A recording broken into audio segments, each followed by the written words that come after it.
mendengarkan suaramu, urapi hambamu Pastor Kelly. Biar firman yang dikeluarkan dari mulut hambamu Tuhan semuanya Tuhan urapi. Berbicaralah Tuhan, kami siap mendengarkan firman. Dalam nama Yesus, amin. Amin. Silakan Pastor Kelly.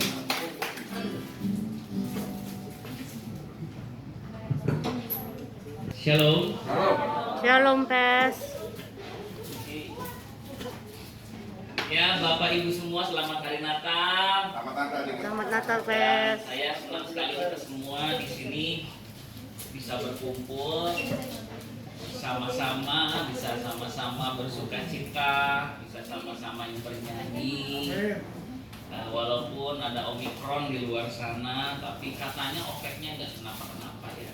Biasa aja, maksudnya virusnya nggak berbahaya, lebih lemah daripada virus Delta. Jadi saya percaya bahwa ini bukan waktunya untuk kita hidup lagi dalam ketakutan. Ini waktunya kita justru kembali fokus kepada apa sih yang Tuhan mau kerjakan dalam hidup kita masing-masing. Saya juga tahu bahwa setiap kita yang berkumpul di sini melewati kurang lebih 2 tahun ini nggak mudah ya. Saudara mungkin kehilangan orang yang saudara kasihi, saudara kehilangan harta, saudara kehilangan pekerjaan, banyak hal mungkin yang saudara alami, yang saudara juga sampai sekarang masih belum bisa memahami kenapa itu terjadi dan kenapa Tuhan izinkan itu terjadi. Tetapi kita sama-sama percaya bahwa di momen Natal ini Tuhan mau memberikan kepada kita sukacita. Amin. Amin. Dalam artian di dunia ini mau nyari sukacita itu susah, ya, mau nyari kebahagiaan itu gampang, tinggal main ke mall, saudara bahagia. Tapi sukacita itu berbeda, karena kebahagiaan itu kita dapat dari luar, sukacita itu kita create dari dalam. Sehingga ketika kita memiliki Yesus dalam kehidupan kita mungkin nggak punya alasan untuk bahagia, kita nggak punya sumber daya untuk buat kita bahagia, tapi kita selalu bisa bersuka cita. Kenapa? Karena ada Yesus di dalam kita. Amin, saudara. Karena itu saya ingin mengajak kita semua untuk memperhatikan firman Tuhan di dalam Lukas pasal 1. Karena mungkin cuma setahun sekali ini ayat dibaca ya. Udah itu mungkin kita nggak akan pernah dengar lagi ayat ini. Jadi kita buka Lukas pasal 1 dari ayatnya yang ke-26, saya akan bacakan buat kita semua. Dalam bulan yang ke-6, Allah menyuruh malaikat Gabriel pergi ke sebuah kota di Galilea bernama Nazaret, kepada seorang perawan yang bertunangan dengan seorang bernama Yusuf dari keluarga Daud. Nama perawan itu Maria. Ketika malaikat itu masuk ke rumah Maria, ia berkata, "Salam, hai engkau yang dikaruniai, Tuhan menyertai engkau." Maria terkejut mendengar perkataan itu, lalu bertanya di dalam hatinya, "Apakah arti salam itu?" Kata malaikat itu kepadanya, "Jangan takut, hai Maria, sebab engkau beroleh kasih karunia di hadapan Allah. Sesungguhnya engkau akan mengandung dan akan melahirkan seorang anak laki-laki, dan hendaklah engkau menamai dia siapa? Yesus. Ya. Ia akan menjadi besar dan akan disebut anak Allah yang maha tinggi. Dan Tuhan Allah akan mengaruniakan kepadanya tahta Daud bapa leluhurnya. Dan ia akan menjadi raja atas kaum keturunan Yakub sampai selama-lamanya, dan kerajaannya tidak akan berkesudahan. Kalau kita lihat Bapak Ibu, di ayat 27 dikatakan begini, malaikat Gabriel datang kepada seorang perawan yang bertunangan dengan seorang bernama Yusuf dari keluarga Daud. Nama perawan itu adalah Maria. Jadi ada seorang perawan namanya Maria. Maria ini bertunangan dengan seorang pria bernama Yusuf.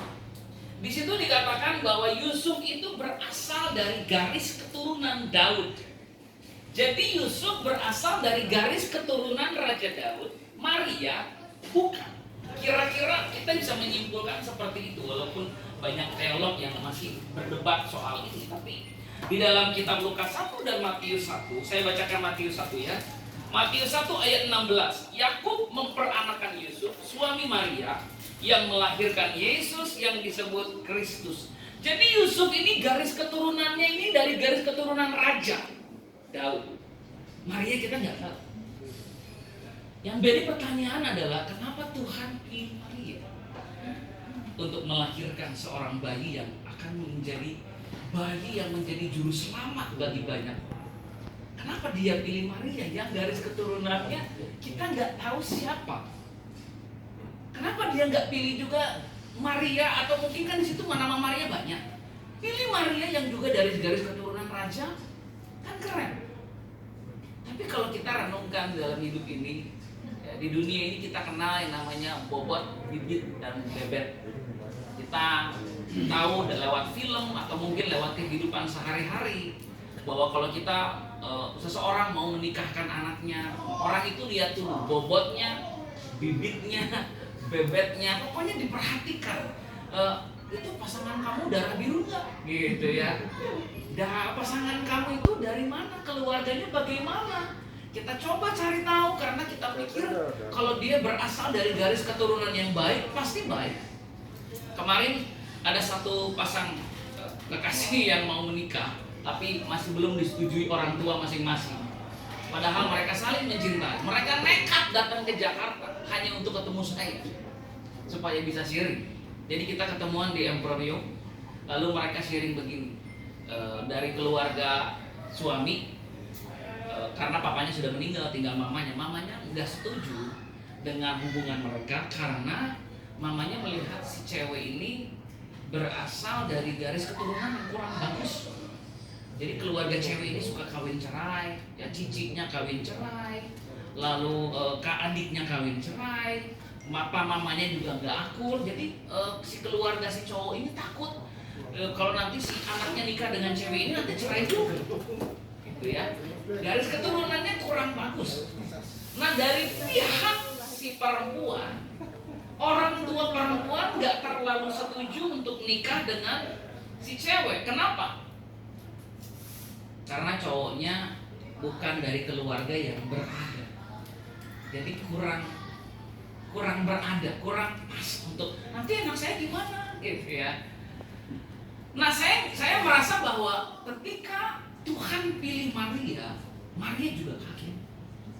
Dia bukan dari garis keturunan raja. Tahu nggak saudara bahwa ketika Maria menikah dengan Yusuf, Yesus berusia 8 hari, itu dia harus dipersembahkan ya. Kan suka ada penyerahan anak ya. Tahu nggak mereka mempersembahkan Yesus pakai apa? Cuman pakai 2 ekor burung. Nah di dalam masa perjanjian lama kita belajar bahwa kalau orang itu kaya, dia akan mempersembahkan domba. Kalau orang itu orang miskin, dia persembahkan 2 ekor burung. Jadi kita bisa mengambil kesimpulan bahwa Yesus berasal dari keluarga yang biasa saja dan sederhana. Halo Pak. Pertanyaannya adalah kenapa Tuhan harus memilih Maria yang berasal dari keluarga yang sederhana?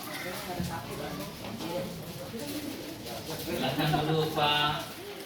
Wah jadi banyak ini sekarang ya. Makanannya cukup nggak?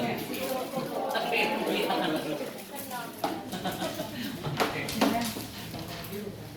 pertanyaannya kenapa Maria dipilih oleh Tuhan melahirkan Yesus? Padahal dia dari keluarga biasa-biasa. Dia bukan dari garis keturunan raja. Jawabannya adalah karena Tuhan tidak pernah memandang semua itu. Amin. Bapak Ibu, saya ingin tanya deh, siapa sih di antara kita yang merasa pantas, cukup pantas untuk diberkati Tuhan? Siapa sih di antara kita yang merasa cukup pantas? Saya cukup pantas jadi suami dia. Saya kan dari keluarga kaya raya. Dia bersyukur dong punya suami seperti saya. Siapa? Pernah ikut RUS? Kalau Bapak Ibu pernah ikut M2M, kita belajar di situ. Nah, kemarin tadi siang ada satu suami tiba-tiba, "Pastor, saya mau telepon." "Boleh." Dia telepon, "Pastor, saya bingung. Kenapa? Karena istri saya ini sudah setahun lamanya selalu marah-marah sama saya." "Kenapa Pak marah-marah?" "Karena katanya gaji saya kurang. Gara-gara gaji lo cuma segitu, gue gak bisa kemana-mana, gue gak bisa ngapa-ngapain. Gue nyesel nikah sama lo." Gitu. Saya tanya, "Gaji Bapak berapa emang sebulan?" "Ya cuma 20 juta." "Masalah Pak? Cuma 20 juta sih Pastor." Makanya itu saya pikir, gaji gue gak segitu. Enggak segitu gaji saya. Keluarga saya kok bahagia-bahagia aja ya? Apa istri saya yang bodoh gitu? Apa istri dia yang pintar? Gimana? Karena gaji saya nggak sebesar itu. Dia bilang gaji saya 20 juta dan istri saya marah-marah karena gaji lo cuma segitu. Ya, kalau cici gua kan sehari 5 juta. Alah coba.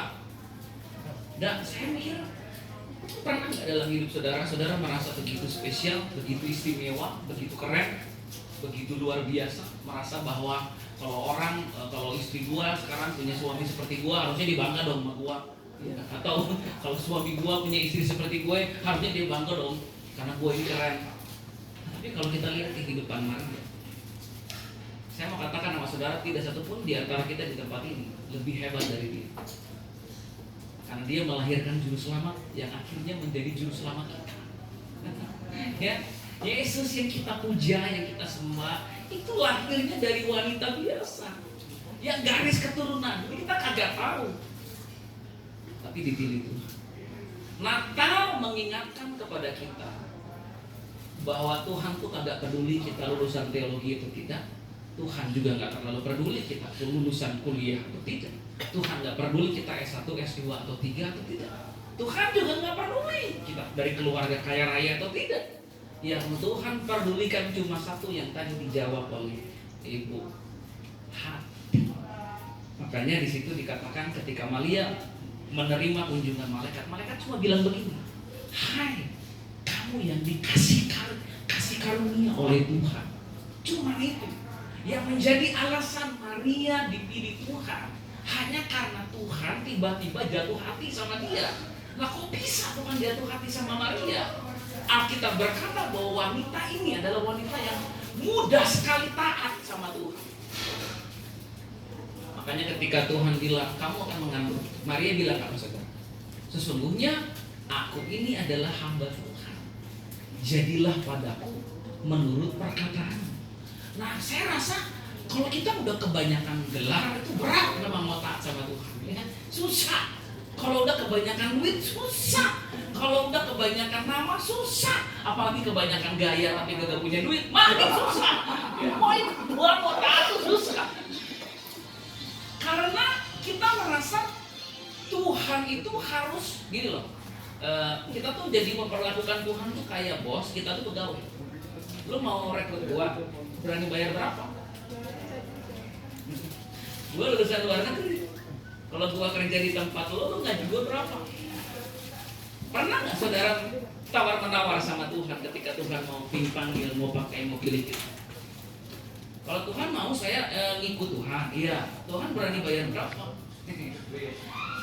Tuhan mau saya melayani Tuhan, boleh. Tapi Tuhan yakin bisa berkati saya. Saya tuh demand-nya tinggi loh. Saya kalau pelayanan tapi kelihatan kayak orang susah nggak mau gitu dengan saya. Saya nggak mau. Pernah nggak kita tawar-menawar kayak gitu sama Tuhan?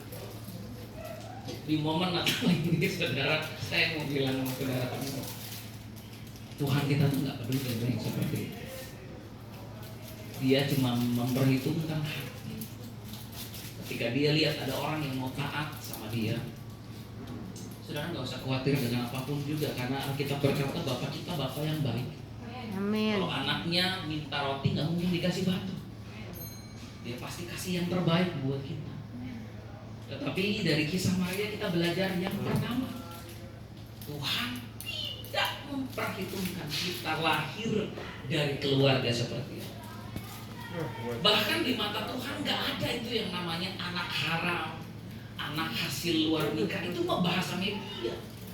Di mata Tuhan ketika seseorang anak lahir, anak itu sebelum lahir sudah ada di pikiran Tuhan, sudah ada di hati Tuhan. Dan Tuhan berkata, Riri kamu lahir ya? Lahir. Yosef kamu lahir ya? Lahir. Daniel kamu lahir ya? Lahir. Dalam artian peristiwa kelahiran kita itu bisa berbagai macam cara. Ya, bisa macam-macam caranya. Dan kita nggak bisa milih kita mau dilahirkan pakai upacara keren misalnya. Contohnya misalnya Pak Daniel sebelum dilahirkan pengennya begini pas di sorga. Daniel, kamu mau dilahirkan ke dunia? Mau Tuhan.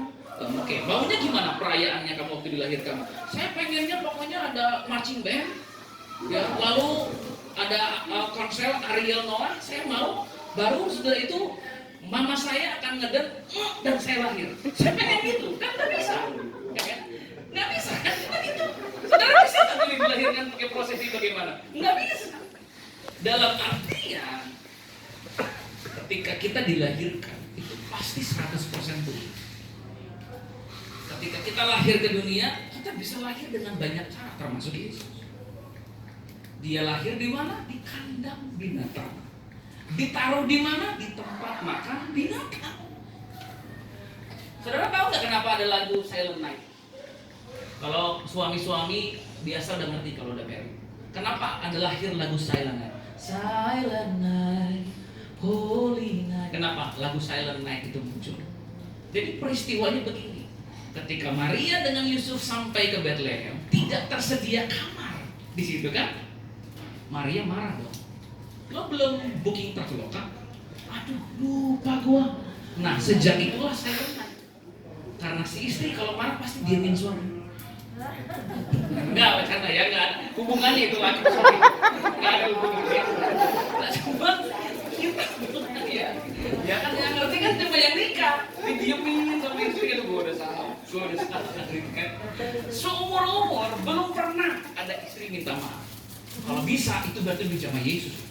Tapi sepanjang sejarah manusia selalu ada suami yang maaf karena dia pengen sesuatu. Betul ya. Nah, jadi kita belajar di sini bahwa peristiwa kelahiran Yesus pertama lahir dari wanita yang bukan siapa-siapa. Kedua, lahir dalam keadaan yang sangat-sangat tidak menyenangkan. Tapi dia lahir. Saya ingin berkata sama saudara semua hari ini, kita nggak bisa pilih kita dilahirkan dengan cara bagaimana, oleh siapa, dan apakah orang tua kita ketika kita lahir ada atau tidak. Kita nggak tahu dan kita nggak bisa pilih. Tetapi yang bisa kita imani adalah begini, sejak aku lahir, Tuhan sudah mengenal aku. Yeremia pasal 1 berkata apa? Sejak kamu masih dalam kandungan ibu, aku sudah mengenal kamu. Dan aku sudah memilih kamu. Wow, luar biasa ya. Dengan kata lain, saudara, kita ini nggak bisa membanggakan apapun juga kepada Tuhan. Semua itu karena anugerah. Lahir pun ada karena anugerah. Yang ketiga, apa sih yang bisa kita pelajari dari kelahiran Yesus? Saya ingin bacakan buat saudara ya. Di dalam ayatnya yang ke-28 dikatakan begini. Ketika malaikat itu masuk ke rumah Maria, ia berkata, "Salam hai engkau yang dikaruniai, Tuhan menyertai engkau." Maria terkejut mendengar perkataan itu, lalu bertanya dalam hatinya, apa arti salam itu? Kata malaikat itu kepadanya, "Jangan takut hai Maria, sebab engkau beroleh kasih karunia di hadapan Allah. Sesungguhnya engkau akan mengandung dan melahirkan seorang." Nah, sekarang saudara bayangkan kalau Maria tiba-tiba lagi diem didatangin malaikat, terus malaikat bilang begini, "Lo bakal punya anak." Pingsan kayaknya. Kalau malaikat tiba-tiba datang terus bilang, "Lo bakal hamil." Langsung dia kaget pasti. Pingsan langsung dia. Tapi malaikat bilang apa? "Hai yang dikaruniai." Gini loh saudara, kita tuh kan suka berdoa ya, "Tuhan nyatakan rencanamu atas hidupku." Ya. Tuhan, aku ingin jalan dengan Tuhan. Tuhan, aku pengen tahu apa sih yang menjadi kehendak-Mu. Padahal kalau tiba-tiba Tuhan bilang, "Gua pengen lo ke Papua," pingsan pasti saudara. Okay? Dalam artinya begini loh, ada kalanya Tuhan itu sengaja nggak menyatakan rencananya atas kita, karena Dia lagi mempersiapkan kita untuk menerima dan mendengar. Pada Nia, "Tuhan, kemanapun Tuhan, dan apapun yang menjadi rencanamu, aku siap. Ya, terus dia nyanyi misalnya saat teduh ya, aku berserah. Tiba-tiba suara Tuhan, Daniel, tinggalkan pekerjaanmu, jadi hamba Tuhan full timer. Pingsan. Oh enggak ya, dia emang mau ya? Kalau tinggalin Indri pingsan. Oh, cie.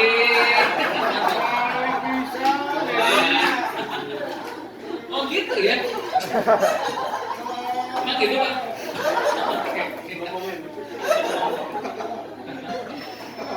Nah saudara, jadi kita belajar bahwa kadang-kala kita tuh nggak boleh terlalu stres karena kita nggak tahu Tuhan mau ngerjain apa, rencana Tuhan apa buat saya, rencana Tuhan buat anak saya apa. Ya ada ibu-ibu yang sering datang sama saya minta gini, Pak doain anak saya Pak biar dia tahu rencana Tuhan. Dalam hati saya kalau dia tahu bisa pingsan kali ini. Makanya Tuhan datang sama Maria dan dia lakukan pertama adalah hai yang dikaruniai. Kenapa? Maria harus tahu dulu bahwa dia dicintai Tuhan. Maria harus tahu dulu bahwa Tuhan itu selalu memikirkan yang baik tentang dia.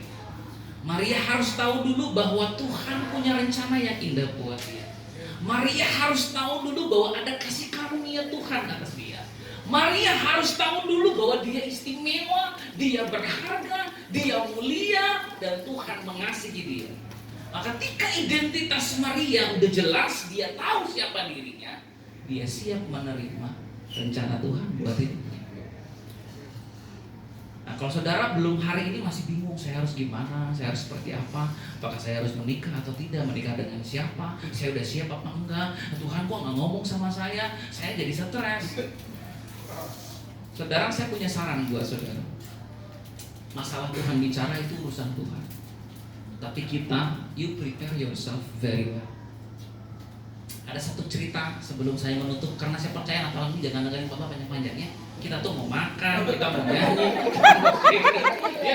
Iya, kalau dengerin khotbah panjang-panjang hari Minggu aja. Ya, nah, jadi saya mau tutup dengan satu kesaksian. Sekali waktu ada seorang pendeta khotbah di gereja. Saudara-saudara, kalau saudara punya iman, tidak ada yang mustahil buat saudara. Lalu setelah dia khotbah, dia bilang begini. Nah, ketika saudara punya iman akan sesuatu, maka saudara harus lebih dahulu melakukan persiapan. Karena iman tanpa persiapan itu omong kosong, kata pendetanya. Lalu akhirnya pendeta berilah, ayo kita berdoa sungguh-sungguh supaya hujan turun di desa kita, katanya. Karena hujan tidak turun selama setahun dan kita menderita. Ayo kita beriman, hujan akan turun. Udah, selesai khotbah semua pulang. Pendeta dengan menyala-nyala bilang, puji Tuhan. Besoknya ada satu anak kecil, si pendeta kan suka duduk di sini makan pisang sambil minum kopi ya, sama pisangnya dia colin sambal cakalang gitu, enak banget. Nah lalu akhirnya dia lihat ada anak kecil bawa payung. Dia bilang, dek, iya Pak Pendeta. Loh, kamu ngapain bawa payung? Kan nggak hujan. Anaknya bilang, kan Pak Pendeta bilang harus siap-siap. Pendetanya nunduk, dia bilang iya juga. Apa kesimpulan yang bisa kita ambil walaupun kisah anak ini konyol? Karena anak-anak. Apa sih bisa kita ambil kesimpulannya? Kesimpulannya begini saudara. Kalau saudara punya iman akan sesuatu, saudara harus siap-siap dibilang bodoh oleh orang. Saudara harus siap-siap direndahkan oleh orang. Saudara harus siap-siap ditertawakan oleh orang. Kenapa? Karena ketika saudara mulai membuat persiapan untuk iman yang saudara miliki, orang akan mentertawakan saudara. Dan itu harga yang harus kita bayar. Tahu saudara bahwa ketika Maria menerima Yesus, dia harus siap dengan harga yang harus dia bayar. Pertama, kalau orang tahu dia hamil di luar nikah, mati. Kedua, kalau orang tahu dia hamil sebelum ada pernikahan yang benar-benar, ditertawakan. Jadi dia bilang begini, waktu dia jawab begini, aku ini hamba Tuhan, jadilah padaku menurut perkataanmu. Itu dia udah berkata dengan segenap hati dan berkata begini, aku siap dengan semua resikonya. Saudaraku, beriman itu gampang. Tetapi kalau kita mau percaya Tuhan akan genapi janjinya, kita harus lewati jalan seperti Maria. Siap ditertawakan orang, ya. Asal jangan di anggota kul ditetawain sama anggota kul juga keterlaluan gitu. Ya. Karena sebagai keluarga saudara harusnya support, bukan tertawakan iman seseorang. Ya, tapi diketawain sama orang, dijelekin sama orang, dihina sama orang, ya dibilangin macam-macam sama orang. Tapi dalam hati saudara berkata begini, Tuhan, aku cuma mau mempersiapkan hidupku untuk menerima mujizat Tuhan dinyatakan. Amin. Siapa yang percaya bahwa di momen ini kita akan sama-sama lihat mujizat Tuhan atas kita? Amin. Mari kita sama-sama berdoa. Tuhan Yesus, hari ini kami sadar bahwa kami ini dipilih Tuhan bukan karena bibit bebet bobot, tapi kami dipilih Tuhan semata-mata karena kasih karunia. Amin. Kalau hari ini kami ada di dunia, kami memang nggak bisa pilih kami lahir dari keluarga seperti apa. Kami punya orang tua yang bagaimana, kami nggak bisa pilih. Tetapi Tuhan, hari ini kami ingin berkata kepada Tuhan, kami bersyukur untuk setiap orang tua kami yang Tuhan sudah pilih untuk melahirkan kami. Kalau kami pernah punya masa lalu yang buruk dengan mereka, kami ingin berkata hari ini, diberkatilah kalian, hai orang tua, hai papa mama, karena lewat kalianlah kami ada di dunia. Dan kami punya kesempatan untuk kenal Yesus dan menjadi berkat bagi banyak orang lewat itu. Amin. Tuhan, kami juga ingin berdoa hari ini supaya kalau ada di antara kami yang sedang beriman akan sesuatu, percaya bahwa mujizat itu masih ada. Amin. Tuhan Yesus, persiapkanlah kami, proses kami, bentuk kami terus Tuhan, agar kami menjadi serupa dengan Engkau. Dan kami siap untuk menerima perwujudan dari janji Tuhan atas kehidupan kami. Amin. Setiap orang yang bersuka cita karena Yesus ada bagi kita, Yesus ada untuk memberikan kepada kita hidup di dalam segala kelimpahan, hidup yang kekal. Bersama-sama kita katakan Amin.